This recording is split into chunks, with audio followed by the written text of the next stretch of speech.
ఇప్పుడు సమూయేలు జీవితంలో ఉన్నటువంటి కొన్ని స్వభావాల లక్షణాల గురించి ఒకసారి చెప్పండి. ఏం చెప్పాను?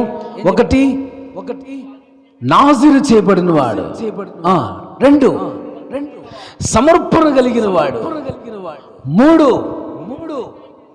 పరిచర్య చేసిన వాడుగా ఉన్నాడు, నాలుగు దేవుని సన్నిధిలో ఎదుగుచూ ఉన్నవాడుగా ఉన్నాడు, ఐదవది దేవుని దయలో మనుషుల దయలో ఎదుగుచూ ఉన్నాడు, ఆరు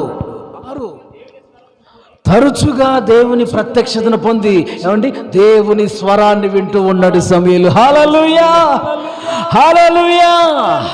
ప్రియ దేవుని సంగమా, దేవుని బిడ్డలారా, ఈ వారం మరికొన్ని విషయాలు మనం సమూయేలు జీవితంలో మనం నేర్చుకుందాం. ఏమండి, ఏడవదిగా సమూయేలు ఏ మాట చెప్తే ఆ మాట నెరవేరిపోయేదంట. దేవునికి స్తోత్రం. ఏ మాట చెప్తే ఆ మాట జరిగిపోయేదండి.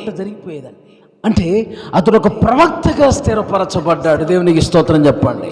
ఒక ప్రవక్తగా స్థిరపరచబడ్డాడు. సమూయేలు మొదటి గ్రంథంలోకి అందరూ రండి ఒకసారి. 3వ అధ్యాయం సమూయేలు గ్రంథంలోకి అందరూ రండి. 3వ అధ్యాయం 19వ వచనాన్ని చదవండి.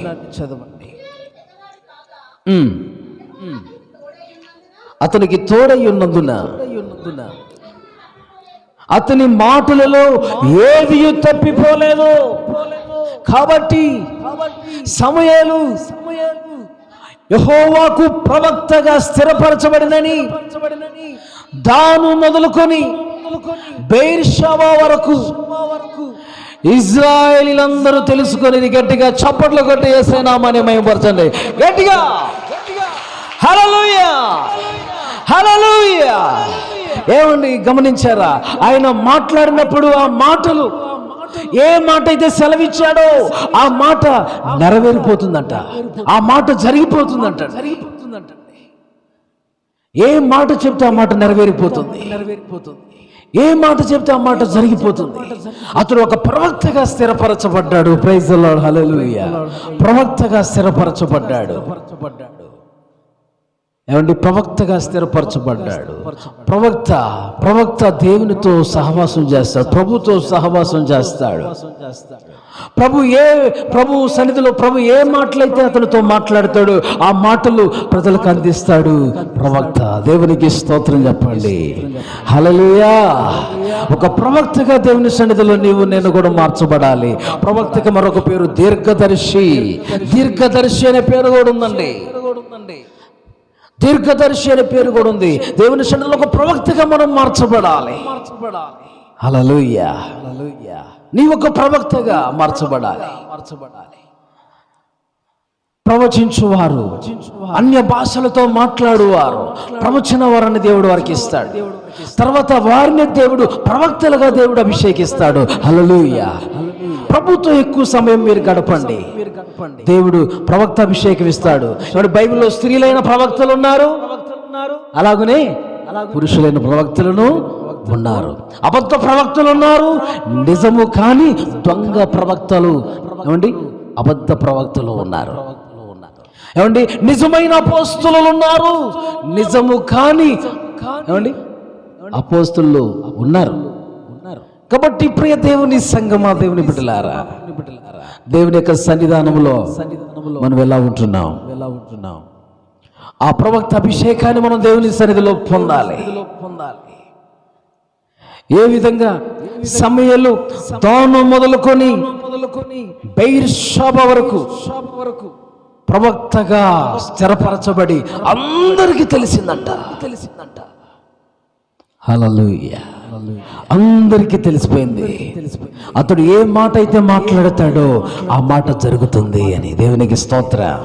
అతడు ఒక ప్రవక్త. మీకు మంచి పాయింట్, మంచి రిఫరెన్స్ ఇస్తాను చూడండి. మంచి రిఫరెన్స్. సమూయేలు మొదటి గ్రంథము, అదే మొదటి గ్రంథము 9వ అధ్యాయం 6వ వచనం చదవండి. 9:6. ఇదిగో ఈ పట్టణములో ఒక దైవజనుడు ఉన్నాడు, అతడు బహుగనుడు, అతడు ఏ మాట చెప్పునో ఆ మాట నెరవేరును. గట్టిగా చప్పట్లు కొట్టి మరోసారి యేసుని స్తుతిద్దాం. హల్లెలూయా, హల్లెలూయా. అండి, ఏ మాట అయితే చెప్తున్నాడో ఆ మాట నెరవేరును అని సాక్ష్యం ఇస్తా ఉన్నారు. స్తోత్రం చెప్పండి. ఏంటి ఈ సంభవం అంటే, ఏమండి, కీషు గాడిదలు పోయినాయి అంట. సౌలు తండ్రి గాడిదలు పోయినాయి. గాడిదలు పోతే వాళ్ళు ఎదుగుతూ ఉన్నారు. అయితే ఈ పట్టణంలో ఒక దైవజనుడు ఉన్నాడు. అతను ఏది మీతో చెప్పునో అది జరుగును. దేవునికి స్తోత్ర. అతని ఎవరి పేరు చెప్ప, అతను ఎవరమ్మా? సమూయేలు. హల్లెలూయా. సమూయేలు. సమూయేలు ఏది చెప్తున్నాడో అది జరుగుతుంది. అతను ఒక ప్రవక్త. దేవుని నామానికి మహిమ కలుగునుగాక. ఏవండి, ప్రవక్తగా ఆ విధంగా స్థిరపరచబడ్డాడు. నిన్ను కూడా చాలా మంది అనాలి, అమ్మో ఆమె ఏమంటే అది జరిగిద్ది. హల్లెలూయా. ఏమండి, ఆయన ఏదన్నా అంటే అది జరిగిద్ది అని ప్రజల్లో భయపడే విధంగా నువ్వు దేవుని సన్నిధిలో ఆ విధమైన భక్తిని నువ్వు చేయాలి. దేవునికి స్తోత్రం చెప్పండి. అమ్మో ఆమెను ఏదన్నా అంటే అమ్మో జాగ్రత్త, భయం వేస్తూ ఉంటుంది ఆమెను ఏదన్నా అనాలంటే. ఎందుకంటే ఆమె ఏదన్నా అంటే అది జరిగిద్ది. దేవునికి స్తోత్ర. అంత దేవునికి సమీపస్తురాలు, అంత దేవునికి సమీపస్తుడు ఆయన అని చెప్పుకోవాలి. దేవునికి స్తోత్ర. ఒక ప్రవక్తగా ఆ విధంగా ప్రవక్తగా స్థిరపరచబడ్డాడు. ఏది మాట్లాడితే ఆ మాట జరుగుతుంది. ఏ మాట ఆయన మాట్లాడుతుంటే ఆ మాట జరుగుతుంది. ఏమండి, బైబిల్లో ఒక మాట రాయబడింది, నా సేవకుని మాట నేను రూఢిపరుస్తాను. దేవునికి స్తోత్ర. హల్లెలూయా. నా సేవకుని మాట నేను రూఢిపరుస్తాను. చాలా మంది అంటారు, అయ్యా మీరు ఒక మాట సెలవిస్తే చాలయ్యా. దేవునికి స్తోత్ర. యేసుప్రభు వారి దగ్గరకు వచ్చి అన్నారు, ఏమన్నారు? అయ్యా మీరు మా ఇంటికే రావసరలా, మీరు ఇక్కడుండి ఒక్క మాట సెలవిస్తే చాలయ్యా, నా దాసుడు బాగవుతాడయ్యా. ఒక మాట సెలవు ఈ ప్రభు. దేవునికి స్తోత్రం. ఎన్ని మాటలు? ఒక్క మాట. దేవునికి స్తోత్ర. నా యేసయ్య ఒక్క మాట ఏమండి నీ జీవితాన్ని బాగు చేస్తుంది. గట్టిగా చప్పట్లు కొట్టేసేదామని భయపరచు. నా యేసయ్య నీతో మాట్లాడలే ఏమండి, నీ జీవితం సంపూర్ణంగా మార్పు చెందుతుంది. నీ జీవితం మార్చబడడానికి ఎన్నో ప్రసంగాలు అవసరంలా, ఒక్క మాట చాలు. దేవునికి స్తోత్ర. ఏమండి, ఆయన తన వాక్కును పంపి వారిని బాగు చేశాను. దేవునికి స్తోత్ర. ఏమైనా అనారోగ్యాలు ఉన్నాయా మీకు? వాక్యం చెప్తుండగానే నా దేవుడు నిన్ను బాగు చేస్తాడు. వాక్యం వింటుండగానే నేను నా దేవుడు స్వస్థపరుస్తాడు. వాక్కులో ఉన్న శక్తి, ఆ జీవం నీలో ప్రవేశిస్తుంది. హల్లెలూయా. నిన్ను తాగుతుంది, నీకు విడుదల ఇస్తుంది, నీకు జయం ఇస్తుంది. హల్లెలూయా. ప్రియ దేవుని సంగమా, ప్రియ దేవుని బిడ్డలారా, ప్రవక్త అయినటువంటి సమూయేలు ఏది మాట్లాడితే అది జరిగిపోతుందంట. 7వ విషయం మీతో మాట్లాడుతున్నాను. నువ్వు కూడా ఏది మాట్లాడితే అది జరగాలి. నీతో ఎవరైనా మాట్లాడటానికి భయపడే విధంగా నువ్వు ఉండాలి. దేవునికి స్తోత్రం. అటువంటి భక్తిని దేవుని సన్నిధిలో నువ్వు చేయాలి. భయపడటం అంటే నీ దగ్గర రాకుండా దూరంగా పారిపోవటం కాదు. ఆమేన్ చెప్పండి. వాళ్ళు ఏదన్నా అంటానికి, నిన్ను ఏదైనా ఒక మాట అంటానికి భయపడే రీతిలో అటువంటి భక్తిని చేయాలని చెప్తున్నాను నేను. అమ్మో ఆయన జోలి వెళ్ళకూడదు, అమ్మో ఆయన జోలి వెళ్ళకూడదు అనేటువంటి ఏమండి అంత దైవికంగా నువ్వు దేవుల్లో అటువంటి భక్తి ఏమండి విధానాన్ని నువ్వు కనపరచాలని మీతో మాట్లాడుతున్నాను. Praise the Lord. ఏలియా దగ్గరకు రావటానికి భయం అంట. హల్లెలూయా. అమ్మో ఆయన దగ్గరికి వెళ్తే అగ్ని వచ్చింది. దేవునికి స్తోత్రం. Praise the Lord. నేను ఏమండి ఏమన్నాడు? యెహోవా జీవతోడు, నా జీవముతోడు ఏమంటే అన్నాడు ఒక మాట. ఆ మాటని విడుదల చేస్తే ఆ మాట అందరికి భయం పట్టుకుంటుంది కింద. స్తోత్రం చెప్పండి. ఏలియా అంటే భయపడిపోయే వాళ్ళందరూ కూడా. అంత ఆయన ఏ మాట అంటే అది జరిగిపోయేది. ఏలియా అది కూడా. దేవునికి స్తోత్రం చెప్పండి. ఏలియా మాటల్లో శక్తి ఉంది, సమూయేలు మాటల్లో శక్తి ఉంది. దేవునికి స్తోత్రం చెప్పండి. అతడు ఒక ప్రవక్తగా స్థిరపరచబడ్డాడని మనం సామ్యుయేలు గ్రంథంలో ఈ యొక్క 3వ అధ్యాయం 19వ వచనంలో చూస్తున్నాం 7వ విషయాన్ని. ఏమండి 8వ విషయాన్ని మనం చూద్దాం. 8వ విషయాన్ని మనం చూద్దాం. దేవునికి గట్టిగా స్తోత్రం చేద్దాం. హల్లెలూయా, హల్లెలూయా, హల్లెలూయా. 8వ విషయాన్ని మనం చూద్దాం. సమూయేలు జీవితంలో 8వ విషయం. ప్రతి వారు కూడా ఆ వాక్య భాగాన్ని చూడండి. మొదటి సమూయేలు గ్రంథం 3వ అధ్యాయము 21వ వచనాన్ని చదవండి.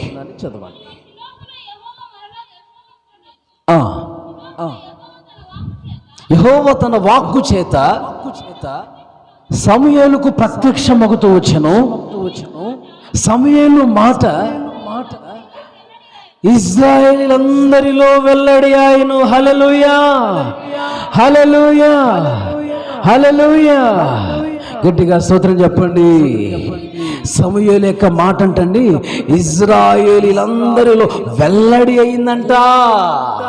ఏమైంది చెప్పండి? ఇశ్రాయేలు అందరిలో వెల్లడైందంట. అంటే వెల్లడి అవటం అంటే ఏంటండి? అతని పేరు వ్యాపించింది అని. దేవునికి స్తోత్ర. ఇందాకలా చదువుకున్నాం కదా, దాను మొదలుకొని బెర్షెబా వరకు. దేవునికి స్తోత్ర అండి. అతని పేరు వ్యాపించింది, అతని పేరు వెల్లడైందంట. అంతగా కనపరచబడ్డాడు సమూయేలు అండి. దేవునికి స్తోత్రం. అంతగా అతని పేరు వచ్చేసాడు. బాగా ఏమొచ్చాడు? పేరు వచ్చేసాడు. అంతగా కనపరచబడ్డాడు, గొప్పోడైపోయాడు, గొప్పవాడుగా మార్చబడ్డాడు. అంతగా పేరు రావడానికి, అంతగా కనపరచబడ్డానికి గల కారణం ఏంటి? ఇందాకలా మీరు చదివారు కదా ఒక వాక్యం, అతడు గనుడు అని రాయబడింది. ఏదో చదివారా? మళ్ళీ ఒకసారి చూడండి ఆ మాట. అతడు గనుడు అని రాయబడి ఉంది కదా 9:6 మొదటి సమూయేలు గ్రంథం 9:6. అతడు బహు గనుడు. అది ఇందాకలు మనం ఏ మాట గురించి చూస్తాం. ఇప్పుడు గనుడు గురించి మనం చూద్దాం. దేవునికి స్తోత్రం. ఏమండి సమూయేలు గనుడుగా ఎంచబడ్డాడు. అతని పేరు వ్యాపించిందంట. అతను గనుడుగా ఎంచబడ్డాడు. అసలు ఎవరిని దేవుడు గణపరుస్తాడు? సమూయేలు గ్రంథంలో ఉందిగా, నన్ను గణపరచు వారిని నేను గణపరుస్తాను. హల్లెలూయా. సమూయేలు దేవుని గణపరిచేవాడు కాబట్టి ఏమండి దేవుడు సమూయేలుని దేవుడు గణపరిచారు. రిఫరెన్స్ ఇస్తున్నా, రాసుకోండి. ఏమండి సమూయేలు మొదటి గ్రంథము 3వ అధ్యాయము 2వ అధ్యాయము 30వ వచనం. 1 2 3 4 5 అండ్ 5వ లైన్ చదవండి. కావున 6వ లైన్ చదవండి. కావున యెహోవాకు ఏదనగా నన్ను గణపరచు వారిని నేను గణపరచుదును, నన్ను తృణీకరించు వారిని నేను తృణీకరిస్తాను. హల్లెలూయా. ఏమండి నన్ను గణపరచు వారిని నేను గణపరుస్తానన్నాడు. ఏమండి సమూయేలు ఇప్పుడు దేవుని గణపరిచేవాడు కాబట్టి ఇప్పుడు దేవుడు ఏం చేశాడు? ఆయన్ని గనుడుగా చేశాడా లేదా? గణపరిచాడా లేదా? గొప్పవాడుగా అతను మార్చబడ్డాడు లేదా? ఏమండి దాను మొదలుకొని బెర్షెబా వరకు ఏమండి అందరికి వెల్లడయ్యాడా లేదా? అతని పేరు వ్యాపించిందా లేదా?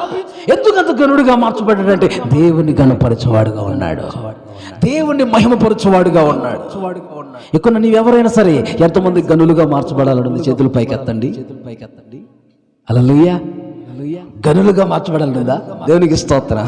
అయితే వీరేం చేయలేదు సార్? దేవుని గణపరచడం బాగా, ఆమె దేవుని మహిమపరచడం బాగా. హల్లెలూయా. దేవుని గణపరచాలి, దేవుని మహిమపరచాలి. ఆయన గణపరచు వారిని ఆయన గణపరుస్తారు. Praise the Lord. గణపరుస్తున్నారా? ఏం చేసి ఆయన గణపరచాలి? ఏం చేసి ఆయన గణపరచాలి? ఆయన నామాన్ని మనం ఆరాధించి గణపరచాలి. మన ప్రతిష్టార్పణలో ఏమండి మన భాగమును దేవునికి ఇచ్చి దేవుని గణపరచాలని సామెతల గ్రంథం 3వ అధ్యాయంలో మనం చూస్తాం. దేవునికి స్తోత్రం. హల్లెలూయా. ఆయన గణపరిచేవాడిని గణపరుస్తాడు. అంతేకాదండి, ప్రభు ఎవరిని ఇంకా గణపరుస్తారు తెలుసా అండి? 91వ కీర్తనలో రాయబడింది, అతడు నన్ను ప్రేమించుచున్నాడు గనుక నేను అతన్ని తప్పించేదను. తర్వాత అతడు నా నామం ఎరిగి ఉన్నాడు గనుక నేను అతన్ని గణపరచెదను. రిఫరెన్స్ రాసుకుంటారు. అది కూడా 91వ కీర్తన 14 వచనం చదవండి. అతడు నన్ను ప్రేమించుచున్నాడు గనుక నేను అతన్ని తప్పించదను. అతడు నా నామం ఎరిగిన వాడు కనుక నేనతని ఘనపరచెదను. హల్లెలూయా, హల్లెలూయా. సామెతల గ్రంథం కూడా అది కూడా తీయండి. సామెతల గ్రంథము 3వ అధ్యాయము 9వ వచనం చదవండి.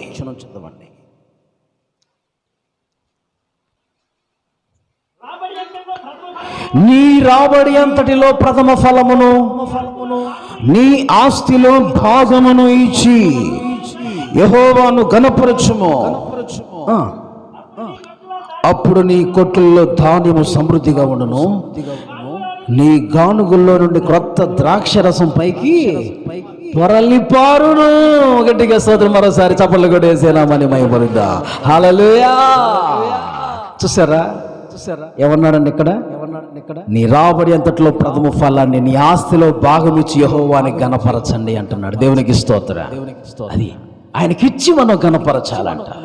అప్పుడు మనల్ని ఆయన ఏమండి ఇంకా ఎక్కువగా ఘనపరుస్తాడు. స్తోత్రం చెప్పండి. ఏమండి నువ్వు దెమ్మరిస్తే యేసయ్య ఏం చేస్తాడు? కొమ్మరిస్తాడు. హల్లెలూయా. ఏం చేయాలండి? నువ్వేం చేయాలి? నువ్వు దెమ్మరించాలి. దేవునికి స్తోత్రం. నీకున్నదాన్ని దెమ్మరించాలండి. అప్పుడు యేసయ్య ఏం చేస్తాడు తెలుసా? ఆకాశవాకిలి విప్పి కుమ్మరిస్తాడు ఆయన. దేవునికి స్తోత్రం. హల్లెలూయా. ఏమండి దేవుని సన్నిధిలో మనం ఘనపరచబడాలని ఆశిస్తున్నారా? ఏమంటే ప్రభు మాట్లాడిన అనుభవాలు ఇక్కడ మనం కలిగి ఉండాలి. ఆయన ఘనపరిచే వారిని ఘనపరుస్తారు. ఏమండి ఏమిచ్చి మనం ఘనపరచాలన్న విషయాలు కూడా మనం చూసి ఉన్నాం. ఏమండి ఎవరు ఘనపరచబడతారు? ఆయన నామం ఎరిగిన వారు ఘనపరుస్తారు. వారిని ప్రభు ఘనపరుస్తారు. ఆయన ఘనపరిచే వారిని ఘనపరుస్తారు. మనం ఏమిచ్చి ఆయన ఘనపరచాలి? ఆయన ఆరాధించి ప్రభుని ఘనపరచాలి. దేవునికి మన ప్రథమ ఫలములు దేవునికి మన రాబడిలో ఆస్తి భాగమునిచ్చి ప్రభుని ఘనపరచాలి. దేవునికి స్తోత్రం. ఇంకా చాలా ఉన్నాయి పాయింట్స్, ఇవ్వటానికి సమయం సరిపోదు. నేను ఈరోజు మీతో చెప్పాలనుకున్న సబ్జెక్టులో ముందుకు సాగిపోతాను. దేవునికి స్తోత్రం చెప్పండి. ఎవరు ఘనపరచబడుదురు? హల్లెలూయా. ఎవరు గనులుగా ఎంచబడతారని టైటిల్ పెట్టుకుంటే చాలా వస్తాయి పాయింట్స్ అండి. కాబట్టి ముందుకు సాగిపోదాం. ఎన్నో విషయం చెప్పుకున్నామండి. ఇప్పుడు 8వ విషయం నేను మీతో మాట్లాడాను. 8వ విషయం మీతో మాట్లాడాను. 9వ విషయాన్ని మనం చూడబోతున్నాం. 9వ విషయాన్ని పోయిన వారం మనం 6 విషయాలు మనం విన్నాము. ఇప్పుడు 2 విషయాన్ని మీతో మాట్లాడు. 3వ విషయం మరొక 9వ విషయాన్ని ధ్యానం చేద్దాం. చూడండి ఏమండి సమూయేలు జీవితంలో మనం చూడగలిగితే సమూయేలు ప్రార్థనాపరుడై ఉన్నాడు. సమూయేలు ఒక మంచి ప్రార్థనాపరుడై ఉన్నాడు.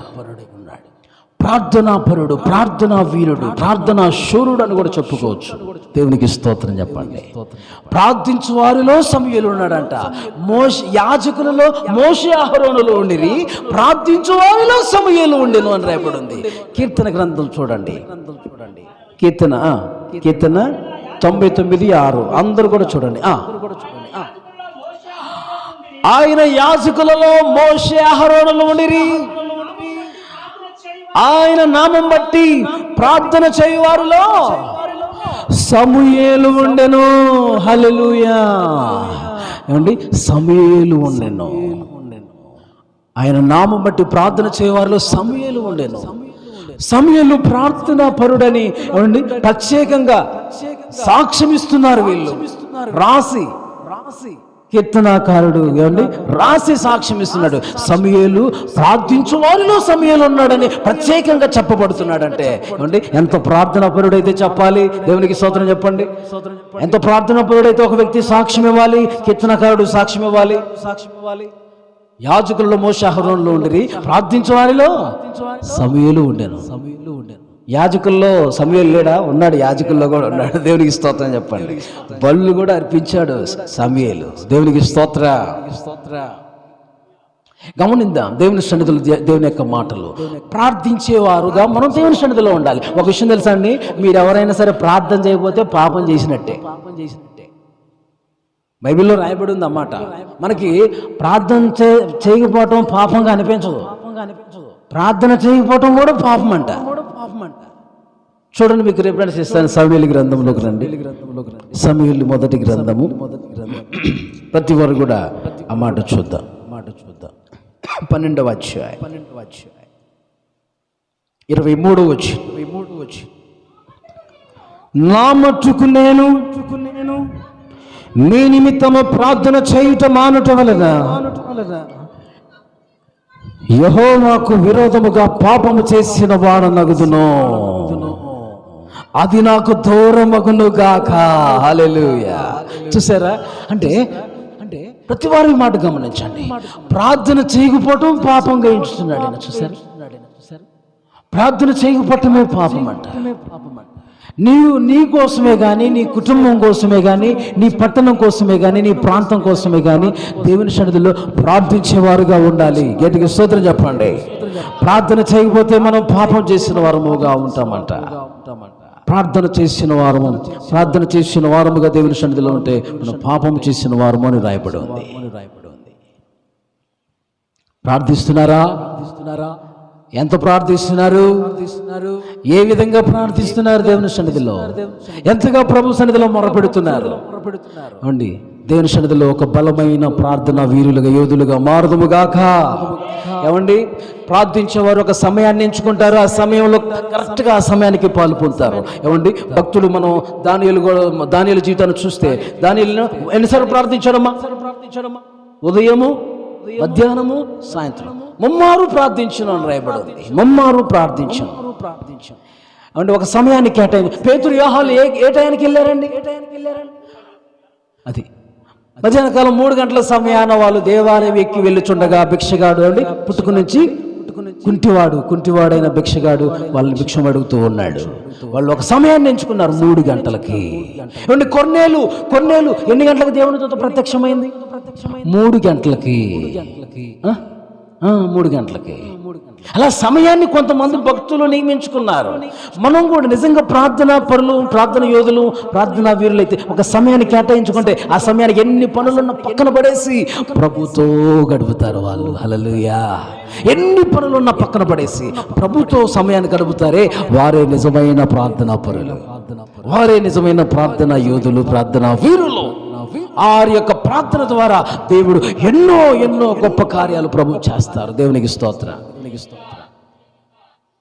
కొంతమంది మధ్యరాత్రి 1 గంటకి నియమించుకుంటారు, కొంతమంది 4 గంటలకు నియమించుకుంటారు, కొంతమంది అలాగా ఏ సమయానికైతే వారికి మంచిగా అనుకూలంగా ఉంటుందో ఆ టైంలో ఎంచుకొని ఆ సమయం ప్రభుతో గడపటం మనం స్టార్ట్ చేయాలి. దేవునికి స్తోత్రం.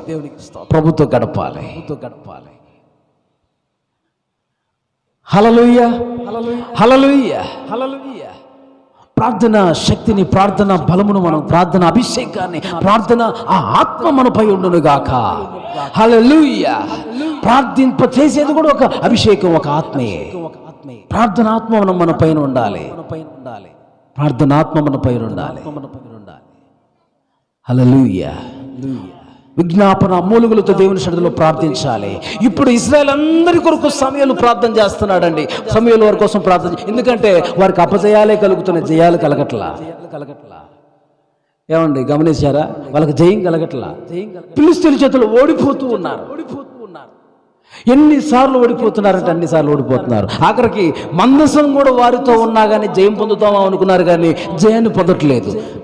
వాళ్ళలో ఉన్న లోపాన్ని వాళ్ళ దగ్గర పెట్టుకొని జయం దేవుడు ఇవ్వట్లేదు అంటూ తిరుగుతున్నారు వాళ్ళు. ఏమండి, లోపాలు మన దగ్గర పెట్టుకొని దేవుడు జయం ఇవ్వట్లేదంటే ఉపయోగం లేదు. హల్లెలూయా. ఏమండి, వారి దగ్గర యెహోవాను అనుసరించడమే కాకుండా అస్తోరోతు దేవతల్ని, ఇంకా ఏమండి వేరే దేవతల్ని, బయలును ఆరాధించేవారు ఇశ్రాయేల్ ప్రజలు కొంతమంది. అయితే దేవుడు జయం ఇవ్వాలంటే ఎలా జయమిస్తాడు? పూర్ణ హృదయంతో తిరగట్లేదు. సగం హృదయం దేవుడికి ఇస్తున్నారు, సగం హృదయం సాతానికి ఇస్తున్నారు. మళ్ళీ ఏమో జయం కావాలంటారు. వ్యక్తిగత జీవితాల్లో చాలా మంది కూడా అంతే. విశ్వాసులు ప్రభుకి పరిపూర్ణంగా వెంబడించరు. ప్రభు అది చేయలేదు, ఇది చేయలేదు అంటూ ఉంటారు. ప్రభు మీద నిందలు మోపుతూ ఉంటారు. ప్రభుని అనే దానివా నువ్వు? ప్రభునే అది చేయలేదు, ఇది చేయలేదు అని అంతటి వారు మనం. ఏమంటే, కుమ్మరి కొండను చేశాడు. ఏమంటే, ఆ కొండ నన్నెందుకు ఈ మోడల్లో చేసావు, నన్ను వేరే స్టైల్లో వేరే మోడల్లో చేయిపోయావు అని చెప్పి అంటానికి అధికారం ఉంది దానికి? లేదు. హల్లెలూయా. ఆయనకి ఇష్టమైంది ఏ రూపంలో ఆయన చేసుకోవాలో ఆ రూపంలో చేస్తాడు. ఏమండి, నన్ను నల్లగా ఎందుకు చేసావు ప్రభా, నన్ను ఎర్రగా చేయకపోయావు ప్రభా అని చెప్పడానికి అధికారం ఉందా? లేదు, దేవుడికి ఇష్టమైంది నేను ఏ రూపులో చేయాలో. ఏమండి, ఎర్ర కావాలని రకరకాలన్నీ రాయొద్దు. హల్లెలూయా, జాగ్రత్త పడండి. దేవుడికి ఇంకోసారి స్తోత్రం చెప్తా. ఏమండి, లేనిపోయిన అని రాసి ముఖాన్ని మామిడి చెక్క, ఏమండి మాడి చెక్క మాడిపోయినట్టుగా చేసుకోకుండా జాగ్రత్త పడండి. ఒక అమ్మాయి నిమ్మకాయ రాసుకుందంట ముఖానికి, నిమ్మకాయ అమ్మాయి బల్ల మొత్తానికి ముఖమంతా స్వరూపం స్వరూపం అండి, సొగసు స్వరూపం కోల్పోయిన బైబిల్లో చూసారా? అలా అయిపోయి పరిస్థితి. హల్లెలూయా, చూస్తానికి అసహ్యం వేసేలాగా తయారైంది.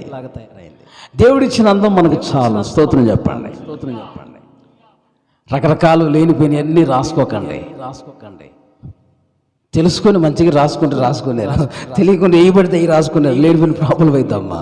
జాగ్రత్త. దేవునికి స్తోత్రం చెప్తా. హల్లెలూయా. ప్రియ సోదరి సోదరులారా, దేవుని సన్నిధిలో అంటే మనం అలా చేసి ఇలా జరిగింది ఇలా ఎందుకు చేసావు ప్రభువా, మా జీవితంలో ఎందుకు నువ్వు ఇలా చేసావని ప్రభుని అడగటానికి అధికారం మనకి లేదు. స్తోత్రం చెప్పండి. ఇప్పుడు దేవుని సన్నిధిలో మనం ప్రార్థించేవారుగా ఉండాలి. విజ్ఞాపన ప్రార్థనలు ప్రభు సన్నిధిలో మనం చేయాలి. అంటే వారి జీవితం బాగలేదు కానీ అక్కడ ప్రభు సన్నిధిలో జయం కావాలని అడుగుతున్నారు. అప్పుడు సమూయేలు అన్నాడు, ఇదిగో మీ దగ్గరున్న దేవునికి హేయమైన విగ్రహములన్నీ తీసి పడేయండి అన్నాడు. దేవునికి స్తోత్రం. ఏమన్నా అంతకుముందు ఏం జరిగింది తెలుసా? ఈ మందసం పెట్టే శత్రువులు ఏం చేశారు? ఫిలిస్తీన్లు తీసుకెళ్ళి వాళ్ళ దగ్గర పెట్టుకున్నారు. వీళ్ళు మందసం తీసుకెళ్ళినా జయం పొందలేదండి. మందసం పెట్టి తీసుకెళ్ళి వాళ్ళ దగ్గర పెట్టుకున్నారు. ఎక్కడ పెట్టారని తీసుకెళ్ళి దాగోను గుళ్ళో పెట్టుకున్నారు. ఏ గుళ్ళో చెప్పండి అందరూ? దాగోను గుళ్ళో పెట్టుకుంటే ఏమండి, జీవంగల దేవుడు ముందు అది పనిచేద్దా విగ్రహం? ఆ మందసం పెట్టి కట్టండి బార్లు పడిపోయిందంట విగ్రహం. తెల్లారి చూసేసరికి, హల్లెలూయా, తెల్లారి చూసేసరికి ఆ విగ్రహం బార్లు పడిపోయిందంట. జీవంగల దేవుని ముందు బట్టి విగ్రహం ఏం చేస్తుందండి? బార్లు పడిపోక ఉంటదా? దేవుడి శక్తి ముందు సాతాను శక్తి 0, 0 శక్తి. హల్లెలూయా. జీసస్ పవర్ సూపర్ పవర్ కదా, సాతాన్ పవర్ 0 పవర్. అంతే కదా. బార్లు పడిపోయిందంట. అరే పడిపోయింది ఇంద్రా బాబు అని చెప్పేసి మళ్ళీ వచ్చి వాళ్ళు లేపి నిలబెట్టారంట. మళ్ళీ మరుసటి రోజు చూస్తే ఈ తల ఎగిరిపడిందంట. ఏమండి, చేతులు ఎగిరిపడి కింద పడిపోయి ఉన్నాయంట. ఉట్టి మొండెం మాత్రం ఉందంట. అమ్మో, ఇది ఇక్కడ ఉండకూడదురా బాబు, ఈ మందసం పెట్టు, పంపించేద్దాం ఇశ్రాయేలు దగ్గర మళ్ళీ పంపించేద్దాం అని వాళ్ళకి భయం పుట్టుకొని, ఏమండి, అందరూ కూడా కొన్ని కానుకలు ఇచ్చి దేవుడు కరుణించాలని పంపించారంట. దేవునికి స్తోత్రం చెప్పండి. హల్లెలూయా. 5 సర్దార్లు ఏం చేశారంటే, ఏమండి, కొన్ని ముద్దలు చేసి కానుకల రూపంలో బంగారాన్ని వెండిని ఆ విధంగా, ఏమండి, కొంత కానుకలుగా పంపించినట్లుగా మనం చూస్తున్నాం. వెండిని అలాగా కొంత కానుకలుగా దేవుని ఇశ్రాయేలు ప్రజలు, ఏమండి, వాళ్ళ దగ్గరకు దేవునికి అర్పించాలని, దేవుడు కరుణించాలని ఆ విధంగా వాళ్ళు చేసి ఉన్నారు. పశ్చాత్తాపం అన్న ఆ విధంగా పశ్చాత్తాపడటానికి సిద్ధపడుతూ ఉన్నారు వాళ్ళు, అంటే కానుకల ద్వారా. ఏదేమైనా సరే ఇశ్రాయేలు మాత్రం జయాన్ని చూడలేదు. అయితే ఈసారి జయం చూడాలని ఎంతో ప్రయాసపడుతున్నారు. అయితే సమూయేలు అన్నాడు, మీ దగ్గర ఉన్న విగ్రహాలను తీసిపడేయండి, సంపూర్ణంగా ప్రభువు తిరగండి అని దేవుని సన్నిధిలో ప్రార్థించగా వాళ్ళ పక్షంగా విజ్ఞాపన ప్రార్థనలు చేయగా దేవుడు ఫిలిష్తీయుల మీద గొప్ప జయాన్ని ప్రభు ఇచ్చాడు. గట్టిగా చప్పట్లు కొట్టి యేసు నామాన్ని మహిమపరచండి. హల్లెలూయా, హల్లెలూయా.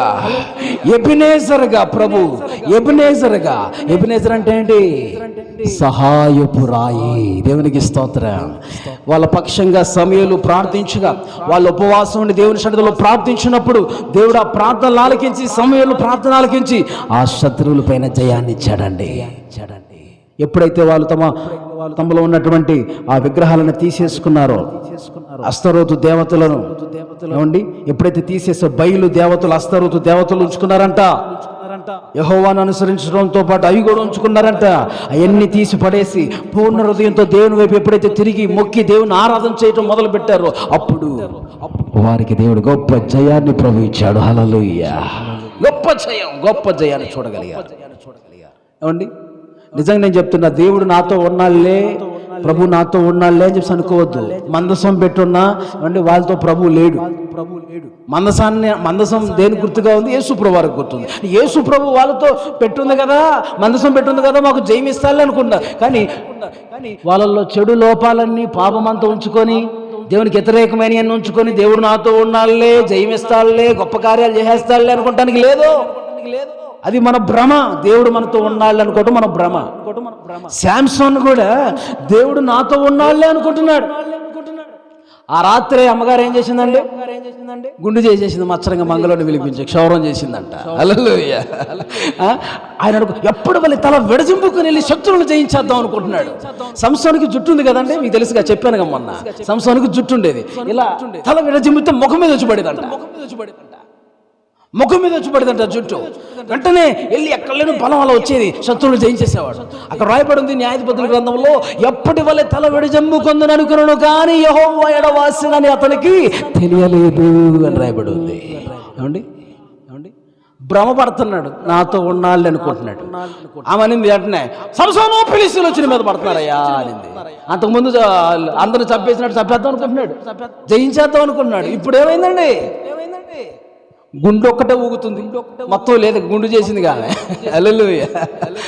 ఉట్టి గుండు మాత్రం ఊగుతుంది, ఏమి లేదు అక్కడ. అంతే, వాళ్ళు వచ్చారు, అతని మీద పడ్డారు, అతన్ని కొట్టారు, అతని 2 కళ్ళు పీకి పడేశారు. ఫిలిష్తీయులు దురాత్మ సమూహానికి సూచనగా ఉన్నారు. ఏమండి అప్పుడు దాకా అతను నాతో దేవుడు ఉన్నాళ్ళే, జయమిస్తానులే, ఓడించేస్తాను, జయించేస్తాను అనుకుంటున్నాడు. దేవుడు అతన్ని విడిచిపెట్టి పోయాడంట.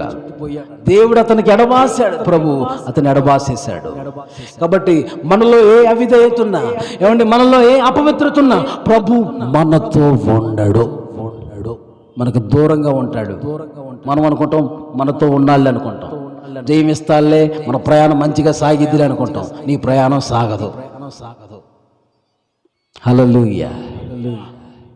కాబట్టి ప్రియ దేవుని సంగమా, దేవుని సన్నిధిలో సమూయేలు వారందరి కోసం ప్రార్థన చేసిన తర్వాత దేవుడు అద్భుతమైన సహాయాన్ని ప్రభు ఇచ్చి ఉన్నాడు. దేవునికి స్తోత్రం. హల్లెలూయా. అద్భుతమైన సహాయాన్ని ప్రభు వాళ్ళకి దయచేశాడు. ఎబెనేజర్ పాట ఉంది కదా, నా మంచి సహాయకుడా, దమ్ముకొట్టండి, నా మంచి సహాయకుడా,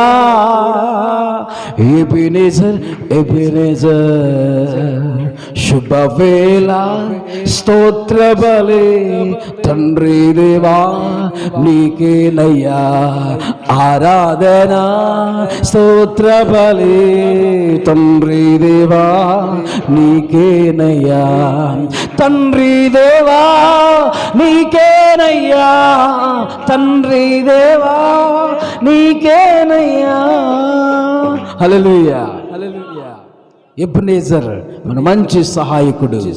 ఎప్పుడైతే నువ్వు దేవుని సన్నిధిలో ప్రార్థిస్తావో, సమూయేలు ప్రార్థన చేశాడు, దేవుని సహాయం వారికి కలిగింది. అండి మనం ప్రార్థించు వారిగా ఉండాలి. అలాగనే నువ్వు ప్రార్థిస్తే అనేకులు దేవుడి సహాయాన్ని పొందుకుంటారు. నువ్వు ప్రార్థిస్తే అనేకులు రక్షించబడతారు. నువ్వు ప్రార్థిస్తే అనేకులు తప్పించబడతారు, కాపాడబడతారు. దేవునికి స్తోత్రం. 10వ విషయాన్ని నేర్చుకుందాం. సమూయేలు జీవితంలో 10వ విషయం నేర్చుకుందాం. సమూయేలు న్యాయాధిపతిగా ఏలి ఉన్నాడు. ఇజ్రాయెల్ ప్రజలందరికీ న్యాయం తీరుస్తూ ఉన్నాడంట సమూయేలు. చూడండి అక్కడ రిఫరెన్స్ మనం చూద్దాం. 7:6.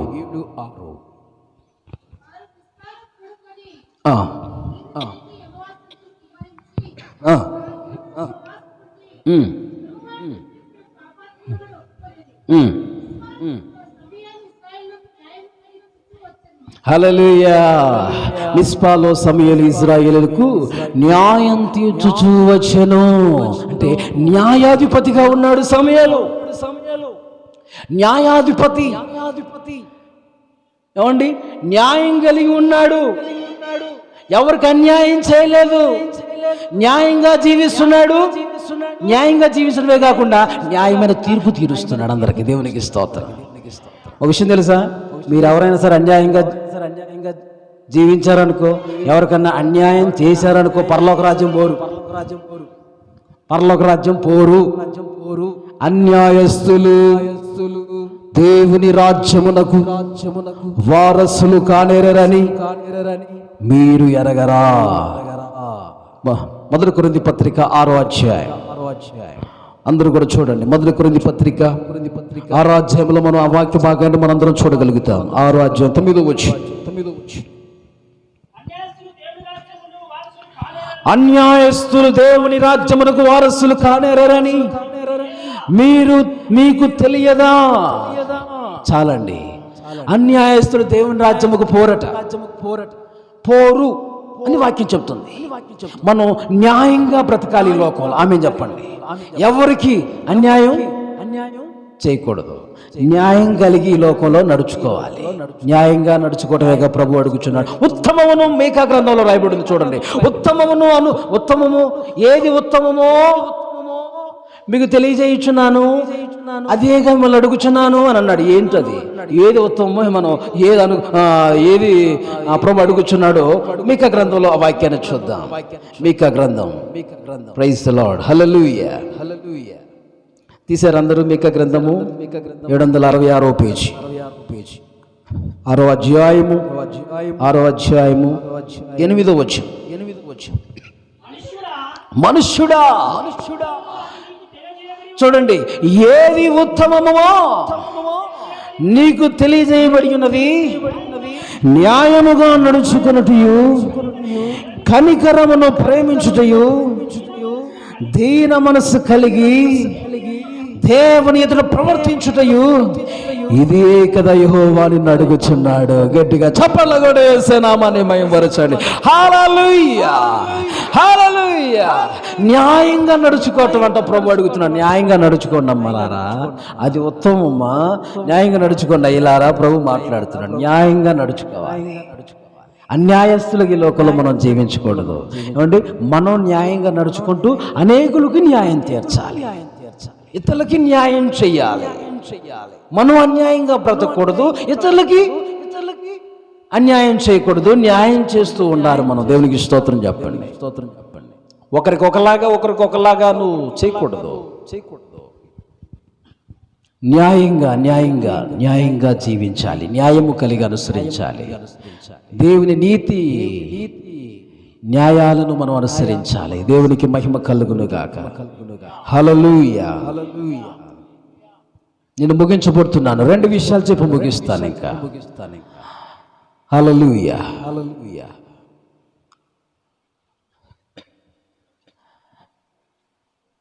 11వ విషయం, సమూయేలు జీవితంలో ఉన్న 11వ విషయం. అందరూ కూడా చూడండి. మొదటి సమూయేలు గ్రంథం 10వ అధ్యాయము 25వ వచనం.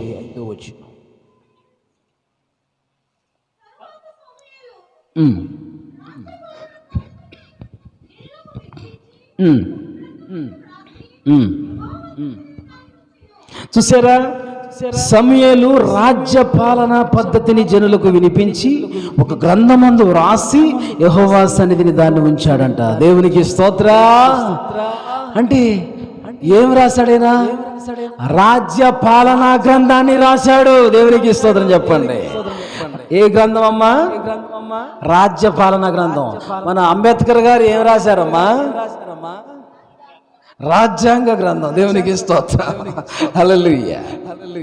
అండి, ఆయన రాజ్యపాలన గ్రంథాన్ని రాశాడు ఆ దినాల్లో.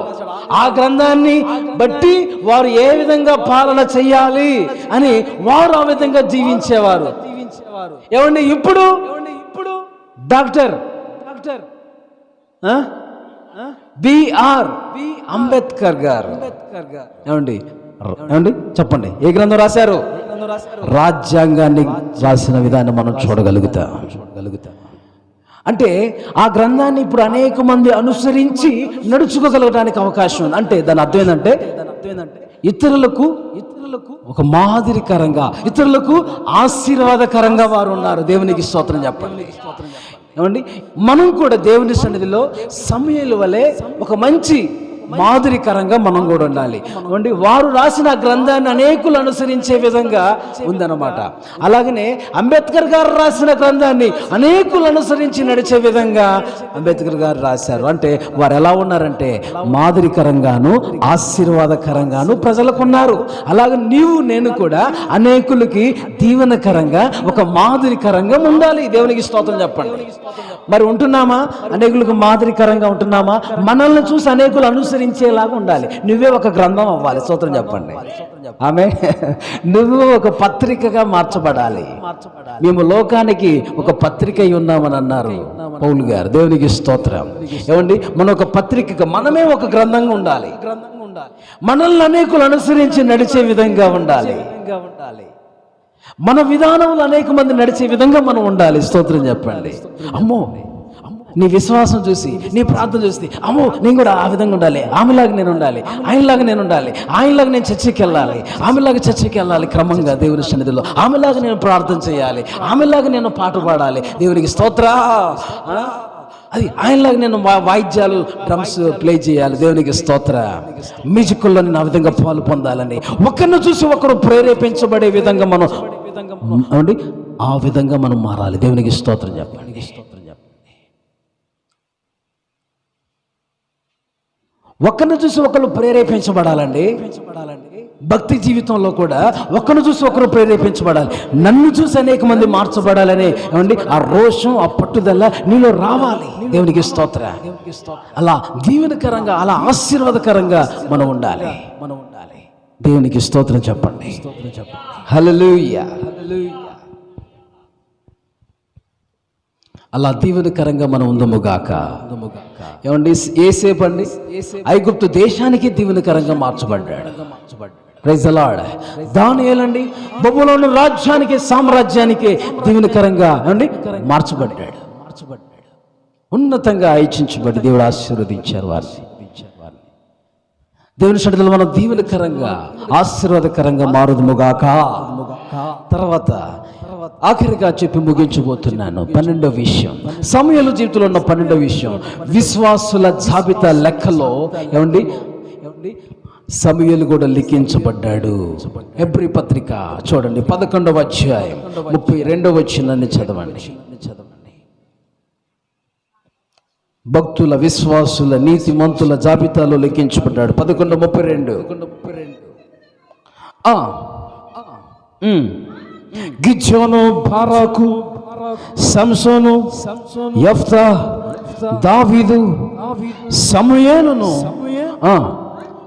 వారిని గూర్చియు ప్రవక్తలను గూర్చియు వివరించుటకు సమయము చాలదు. దేవునికి స్తోత్ర. ఏమండి, నేను కూడా వారందరినీ వివరించి చెప్పడం ఇప్పుడు సమయం సరిపోదు. ఒక్కొక్కరిని చెప్పుకుంటూ వస్తున్నా. దేవునికి స్తోత్రం. హల్లెలూయా. అందుకని ఒక్కొక్కరిని నేను మీతో మాట్లాడుతూ వస్తున్నాను, నాకు దేవుడు నాకు ఇచ్చిన సమయాన్ని బట్టి. Praise the Lord. కాబట్టి ప్రతి వారు గమనించండి, ఈ విధంగా ఆ భక్తుల, నీతిమంతుల, విశ్వాసుల జాబితాలో, లిస్టులో ఏమండి ఈ సమయంలో లిఖించబడ్డాడు. నీవు నేను ఎక్కడ లిఖించబడాలి? పరలోక గ్రంథంలో లిఖించబడాలి. స్తోత్రం. ఆ జీవ గ్రంథంలో మన పేర్లు ఉండాలి. స్తోత్రం చెప్పండి. ఈ లోకంలో ఏమండి, ఈ లోకంలో మున్సిపల్ ఆఫీసులో మన పేరుందా? ఆధార్ కార్డులో మన పేరుందా? రేషన్ కార్డులో మన పేరుందా? ఓటు కార్డులో మన పేరుందా? బ్యాంకులో మన పేరుందా? ఇక్కడ కాదు మనం పేరు ఉండాల్సింది. ఎక్కడ ఉండాలి మన పేరు? జీవ గ్రంథములో, పరలోక రాజ్యంలో నీ పేరు ఉండాలి. హల్లెలూయా. అక్కడ నీ పేరు ఉండాలి. దేవునికి స్తోత్రం చెప్పండి. ఆ గ్రంథంలో మన పేరు లిఖించబడాలి. దాని కొరకు మనం ఏమండి సిద్ధపడాలి. పరిశుద్ధాత్మ దేవుడు అట్టి కృప మనకు దయచేయును గాక. హల్లెలూయా. ఏమండి, దెయ్యాలు మీ ద్వారా వెళ్ళగొట్టబడుతున్నాయని సంతోషించొద్దు. ఏమండి, పరలోక రాజ్యాలు మీ పేర్లు ఉన్నాయో లేవో ఒకసారి గమనించండి ప్రభువు చెప్పాడు. దేవునికి స్తోత్రం. ఆ విధంగా మనం ప్రయాసపడదాం. సమూయేలు జీవితంలో ఉన్నటువంటి రెండవ భాగాన్ని నేను మీతో మాట్లాడి ఉన్నాను. ఏమండి, 12 విషయాలు చూసాం. ఒకసారి అన్ని రిపీట్ చేసుకుందాం. చూడండి. మొదటిది చెప్పండి, సమూయేలు అనే పేరుకి అర్థం చెప్పండి. ఇప్పుడు ఒకటి దేవుని నామము, దేవుడు విన్నాడు, దేవుని నామని అర్థం. ఓకే, అతని యొక్క స్వభావాలు ఒక్కొక్కరికి ఒకసారి రిపీట్ చేసుకుందాం. సమూయేలు నాజీరు చేయబడిన వాడు. 2 సమర్పణ కలిగిన వాడు. 3 పరిచర్య చేయుచు ఉన్నవాడు. 4 దేవుని సన్నిధిలో ఎదుగుచూ ఉన్నవాడు. 5 6 మనుషుల దయలో దేవుని దయలో ఎదుగుతున్నాడు అని చెప్పుకున్న తర్వాత 6వది ఏంటండి? తరచుగా దేవుని స్వరాన్ని వింటున్నవాడు. 7 సమూయేలు ప్రవక్తగా ఉన్నాడు. 8 సమూయేలు ఘనుడుగా దేవుని ఘనపరచువాడుగా ఎంచబడ్డాడు. తర్వాత 9 సమూయేలు ప్రార్థనాపరుడు, విజ్ఞాపన వీరుడుగా ఉన్నాడు. 10 సమూయేలు న్యాయాధిపతిగా ఉన్నాడు. 11వది సమూయేలు రాజ్యపాలన గ్రంథాన్ని రాసి అనేకులకి మాదిరికరంగా ఉన్నాడు. ఆ పాయింట్ అలా రాసుకోండి. రాజ్యపాలన గ్రంథం రాశాడు, అనేకులకి మాదిరికరంగా దీవెనకరంగా ఉన్నాడు. తర్వాత 12వది విశ్వాసుల నీతిమంతుల జాబితాలో, భక్తుల జాబితాలో లిఖించబడి ఉన్నాడు. దేవునికి స్తోత్రం, హల్లెలూయా. ఇటువంటి 12 స్వభావాల అనుభవాలు సమూయేలు జీవితంలో ఉన్నాయి. ఈ అనుభవాలన్నీ మనం కలిగి ఉందము గాక. ఇటు అనుభవాలతో మనం ప్రభు అయిన యేసు క్రీస్తుని ఎదుర్కొందము గాక. దేవుని రాకడికే ప్రభు మనందరినీ సిద్ధపరచును గాక. అందరూ మోకరించండి, ప్రార్థన చేసుకుందాం. Thank you, hallelujah. Thank you Holy Spirit. పరిశుద్ధ